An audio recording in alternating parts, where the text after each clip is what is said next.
$18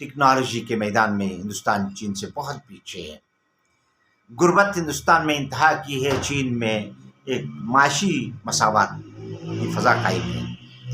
ایسے میں جو طاقتیں ہندوستان کو چین کے ساتھ لڑانا چاہ رہی ہیں، ہندوستان اپنے طور پہ تو اس لڑائی میں کودنے کی پوزیشن میں نہیں ہے، لیکن اسے جس طرح اس کی پیٹھ تھپکائی جا رہی ہے، اور اب جس طرح عالمی طاقتوں کا مفاد اس میں شامل ہو گیا ہے کہ سی پیک کے راستے کو ڈسٹرب کرنا ہے کسی بھی قیمت پر، چین کو گوادر تک پہنچنے سے روکنا ہے خنجراب کے راستے، اس کے لیے پوری تگدو ہو رہی ہے. اور عالمی سامراج اس میں اپنے وسائل بھی جھونک سکتا ہے، اور اس میں ایک نئی ایسی جنگ کی فضا قائم کی جا سکتی ہے جس کے اثرات کسی اور پہ پڑیں نہ پڑیں، ہمارا یہ خطہ تباہی سے دوچار ہو سکتا ہے. اس لیے ہمیں آنکھیں کھلے رکھنے کی ضرورت ہے. ناظرین، ایک ایسے موقع پہ جب اس طرح کی صورتحال ڈیولپ ہو رہی ہے، عرب ممالک کشمیر جیسے مسلمانوں کے انتہائی پیچیدہ مسئلے پر ہندوستان کی پشت پر کھڑے ہوتے نظر آ رہے ہیں. متحدہ عرب امارات نے باقاعدہ گلگت بلتستان اور آزاد کشمیر کو ہندوستان کے نقشے میں دکھا دیا ہے، اور باور یہ کرایا جا رہا ہے پاکستان کو کہ آپ کو جو امداد ہم دے سکتے ہیں اس کے نتیجے میں آپ کو 2 شرائط مانگنی ہوں گی. ان 2 شرائط میں سے ایک تو یہی ہے کہ کشمیر پہ ہندوستان کے موقف کو تسلیم کرتے ہوئے پاکستان ہندوستان کی باجگزار ایک ذیلی ریاست کے طور پہ اپنی حیثیت تسلیم کر لے، اور دوسری بات یہ کہ اسرائیل کو تسلیم کر لیا جائے. اس کے بغیر پاکستان کو جس امداد کا آسرا دیا جا رہا ہے عرب ممالک کی طرف سے، اس کے ملنے کے بظاہر کوئی آثار نظر نہیں آ رہے ہیں. یہ ساری صورتحال جس طرح پیدا ہوئی ہے اور جس طرح افغانستان اور پاکستان کے درمیان ایک ٹینشن کی فضا کریٹ کی جا رہی ہے، اس سے نکلنے کے لیے عمران خان صاحب نے بہت ہی سنجیدہ کوششیں کی تھی. یہی وجہ ہے کہ ان کا وہ جو ایک معروف اسٹینڈ تھا ایبسولوٹلی ناٹ کا، اس کی بنیاد پہ انہیں ایک رجیم چینج سازش کے ذریعے مبینہ طور پہ ہٹا دیا گیا. اور اب جو ایک فضا بن رہی ہے اس خطے میں ہمیں افغانستان کے ساتھ لڑایا جائے، اور اس کے بعد پھر یہاں ہماری پشت پہ کھڑے ہو کے ظاہری طور پہ ہماری معیشت کو تباہ کر دیا جائے، جس طرح ماضی میں ہوا ہے. امریکی ساتواں بیری بیڑا ہماری 71 کی جنگ میں کبھی نہیں آیا ہماری امداد کے لیے، ہم اس کے بھروسے پہ بیٹھے رہے اور ملک تو لخت ہو گیا. اسی طرح ہمیں نہیں لگتا کہ امریکہ کہیں بھی ہماری مدد کو آئے گا. اس کے بجائے ہمیں اپنے دوستوں سے محروم کیا جا رہا ہے. ہمارے دیوالیے پن کی حدوں کو چھوتی معیشت کو سہارا دینے کے لیے چین نے جو ایک کلیدی کردار ادا کیا، ہماری میزائل ٹیکنالوجی کو فروغ دینے کے سلسلے میں چین نے ایک ناقابل فراموش کردار ادا کیا، اور ہمارے اچھے برے وقتوں میں ہمارے ساتھ چین کھڑا ہو گیا. آج اس دوست کو اور ہمیں آپس میں لڑانے کی سازشیں عروج پر پہنچ چکی ہیں. چین مایوسی کا شکار ہے. پچھلے 6 مہینے سے پاکستان میں چین کے سفیر موجود نہیں ہیں، اور ان حالات میں چین نے سی پیک کے متبادل کے طور پر جس طرح گوادر میں ہم نے امریکہ کے لیے جس طرح راستے کھولے ہیں مبینہ طور پہ، گوادر میں کھڑا ہو کے جو ایک میسیج امریکی سفیر نے دیا ہے چین کو، اس کے بعد چین کو سمجھ آ رہی ہے کہ پاکستان کو ماضی میں جس طرح امریکہ نے سیٹو اور سینٹو کے ذریعے سوویت یونین کے خلاف استعمال کیا، اور جس طریقے سے ایبڈو کے قانون کے ذریعے صاحب کردار سیاستدانوں کو ٹھکانے لگا کے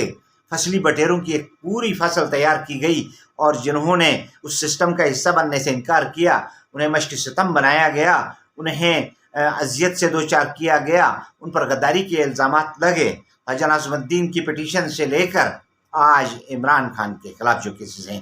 ان تک جو کچھ یہاں اس ملک میں ہوتا رہا ہے، ان سب کے پیچھے مبینہ طور پہ امریکہ کا ہاتھ رہا ہے. لیکن اس کے بدلے میں ہم نے پایا کیا ہے؟ یہ پوری قوم کے لیے لمحے فکریہ ہے. ناظرین،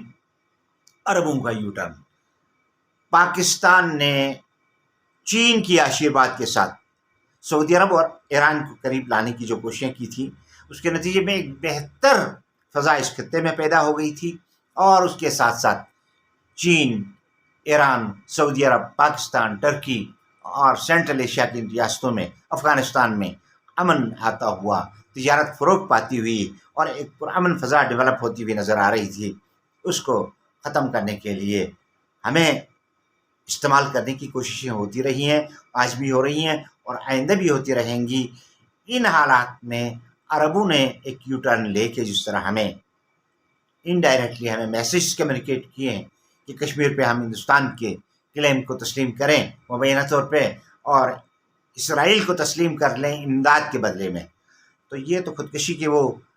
پیرامیٹرز ہیں جن پہ چلنے کے لیے ہمیں مجبور کیا جا رہا ہے۔ اگر ہم ایسا کر لیتے ہیں اور اس کے ساتھ ساتھ اپنے برے وقتوں کے آزمائے ہوئے دوست چین کو ناراض کر لیتے ہیں تو یہ کسی طرح بھی قومی خودکشی سے کم نہیں ہوگا۔ ایک ایسی فضا میں جب ہندوستان اس خطے پہ حملہ کرنے کی پوری تیاری کیے بیٹھا ہے اور اس کی پشت پہ عالمی سامراج کی وہ طاقتیں ہیں جو سی پیک کو سبوتاژ کر کے پاکستان کو اس کے ثمرات سے روکنا چاہتی ہیں، چین کو اس کے ثمرات سے روکنا چاہتی ہیں، ان طاقتوں نے شاید ہندوستان کو کوئی اشارہ دیا ہے۔ کشمیر امریکن کونسل نے 2019 میں جو پٹیشن فائل کی تھی ریاست کشمیر کے وجود کو ختم کرنے کے خلاف، اس پہ اب تک نہ کوئی ہیئرنگ ہوئی نہ کوئی کارروائی ہوئی، لیکن اب اچانک ہندوستان کے سپریم کورٹ کو یاد آیا کہ یہ بھی کوئی پٹیشن ان کے پاس فائل ہوئی ہے جس میں صدیوں پرانی ایک ریاست کے وجود کو ختم کرنے کی سازش کی گئی ہندو انتہا پسندی کے تحت۔ اب اس کیس کے معاملے میں کارروائی شروع ہو گئی ہے انڈیا میں۔ بادی النظر میں تو یہ ایک اچھا اقدام ہے، لیکن جو چیز ہمیں نظر آ رہی ہے اس کے پیچھے ہمیں ایک میسیج دیا جا رہا ہے، خاص طور پہ گلگت بلتستان کے عوام کو، ہم ریاست کشمیر کے وجود کو بحال کر رہے ہیں۔ ممکن ہے آنے والے دنوں میں ریاست کشمیر کی اس حیثیت کو بحال کر دیا جائے اور ہمارے لوگوں کو اٹریکٹ کرنے کی کوشش کی جائے۔ کشمیر میں جہاں ایک طرف ریاست کے وجود کی بحالی کا کیس چل رہا ہے، وہیں دوسری طرف عرب ممالک کے ذریعے پیسے کے بدلے میں پاکستان کو اپنے 75 سالہ اصولی موقف سے ہٹانے کی کوششیں ہو رہی ہیں۔ اگرچہ اس کو ناکام بنا دیا گلگت بلتستان کے عوام نے، خاص طور پہ استور کے حلقہ 1 کے انتخابات نے پھر کورانہ ہم آہنگی کو فروغ دیا، لیکن ہمیں یہ نہیں لگ رہا کہ یہ کوئی اتفاقی معاملہ ہے، اس کے پیچھے بھرپور ایک عالمی سازش نظر آ رہی ہے۔ اللہ تعالیٰ اس ملک کو اس سازش سے محفوظ رکھے۔ ناظرین، استور حلقہ 1 گلگت بلتستان 13 کے ضمنی انتخابات کو ہوئے اب 1 ہفتے سے اوپر کا وقت ہو گیا ہے،